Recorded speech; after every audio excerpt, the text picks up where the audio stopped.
یک دختر 13 ساله در ولایت تخار سوی مولای یک مسجد مورد تجاوز جنسی قرار گرفت. امام یک مسجد بر یک دختر 10 ساله در ولایت کندوز تجاوز کرده است.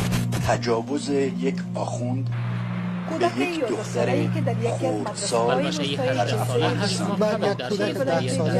البشر میگوید تعویض نماز بر پای تجاوز جنسی کرد و پس از شکایتش با پلیس بازداشت گردید.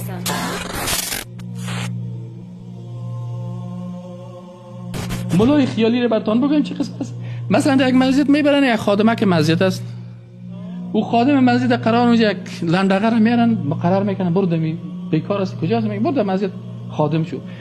چند ماهش میته 3000 میته 4000 خود دیگه کار نمیفرستن. وقتی که یگان دختر آمد سر یگان دختر یا دست میپرده یا چطور میپرده بازی صاحب در کل رادیو است. شما دیده باشین جنگ فکری را که در منطقه باز بری برشان بگه او برادر کدام مولا هست میگه اصلا تو مولای وجود نداره. خیکی بود والا یک نفر چپراسی بودی را آوردن در مسجد و این سر کدام دختر دست انداخت یا چطور کرد نامی نمی پیاده را چی ماندن شیخ الحدیث ماندن. باز تلویزیون میگه که یک تن از شیخ الحدیثان بسیار بزرگی که احادیث و تفاسیر درس میداد بالا یک دختر کدام دختر رو تجاوز کردن دخترشون معلوم نیست. متوجه هستین این حال چی است ایار خیالی میگن به خاطر چی است به خاطر مخدر ساختن ذهن است. پس جنگ فکری که است این قابلیت استعمار میته. چه قسم قابلیت استعمار؟ وقتی که مردم زن خود برد بیوه اونجا چیز کرد بی غیرت شد کل بچه‌ها صدا میکرد. باز من اونجا استاد بودم چند تا جوانا بودن تو تیر میشدی سال میکردی که مردکه او چهار دیوالی خود پد کرده از اون آیت چرا زنش در جمله بیواست. باز بچهای جوان صدا میکنن که الان مرده زنده شده الان مرده زنده شده. اینی مردایی که زنده بودن کارت نان داشتن و کارت مواد بیوگی داشتن یا در بین از این مردم چی شد امی غیرت خود چی کردن از دست دادن بعد از این بهجابی رو رواج کردن. اینی بی غیرتی ها این چی است این وسیله هست برای چی برای قبولیت استعمار. باز اینی مردم هایی که این قسم تسلیم است باز چی میگن والا نه بیادر امی امریکایی ها خوب است چرا امی خارجی ها خوب است. این وطن دار تلویزیون داریم زنای ما بیغم میگرده دیگه صاحب رقص است دیگه صاحب بین همه چیز است. این حالا حکومت اسلامی که آمد اول چیزی که بند میکنه چی رو بند میکنه به حجابی را اول کلا گیره میگه زنا باید چی پوشن حجاب بپوشن. دومی تلویزیون های رقص چی میکنه از بند میبره دیگه این شراب فروشی ها رو چی میکنه بند میکنه. این حال بسیاری کسا آماده چی شدن بعضی کسا از نگاه فحشا با آمدن حکومت و نظام اسلام خوش نیستن.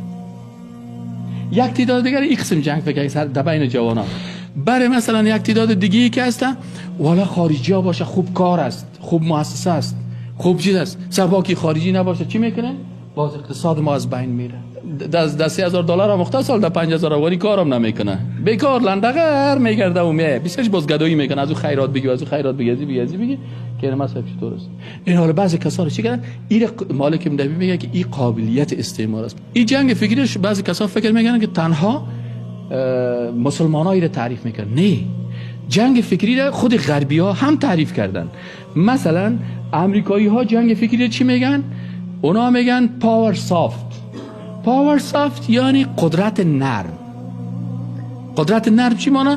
یعنی که ما میخوایم یک مملکت به بسیار نرمی تسخیر بکنیم. متوجه شدن؟ یعنی جوزف نای یک امریکایی است یک مقاله نوشته کرده در یک کتاب در یک فصل نامه امریکایی به نام فارن پالیسی دی میگه یک مقاله نوشته در مقاله دیگه کاربرد قدرت نرم چی میگه او یک اصطلاح دیگر هم استعمال میکنه برای جنگ فکری قدرت هوشمند سمارت پاور. این امریکا استعمال میکنن که جنگ فکری اونا چی میگن یا به نام پاور سافت میگن یعنی قدرت نرم و یا به نام چی میگن به نام سمارت پاور یعنی قدرت هوشمند که در اینجا یک امریکایی برای تسخیر یک منطقه اسلامی از چی کار میگیره از هوش و از فکر خود کار میگیره. اما تو نرمه که ما آمدیم بیکیم تو افغانستان for the reconstruction of افغانستان، تو خوب تشریح میده. ما آمدیم برای reconstruction، آمدیم برای بازسازی، آمدیم we want to rebuild your country. یگان جا که ببینه ما آمدیم تو نرم آمدیم که وطن شما رو جور بکنیم، سرک جور بکنیم، سکول جور کنیم. شما باید اولادایتان مکتب برن، شما باید مثلا درس بخورین، شما باید ایره کارا بکنین. ایره چی میگن؟ ایره میگن که سمارت پاور است، که مثلا در یک مملکت از اون مملکت مثلا 20 میلیارد یورانیم معادن میکشه، 1 میلیاردش برای مصرف میکنن، 19 میلیارد دیگر چی میکنن؟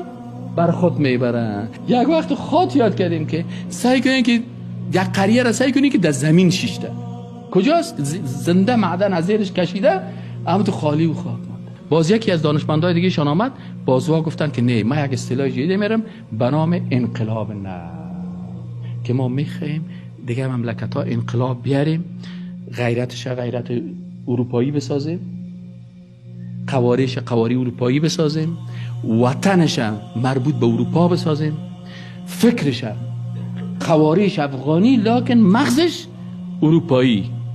فهمیدین نه؟ این قسم بسازیم، یک انقلاب، یک تغییر بیاریم، لکن سختیانه. سابق انگلیس ها چی میکردن؟ ایره به سختی میاردن. ما ایره به نام چی میگیم؟ به نام انقلاب نرم.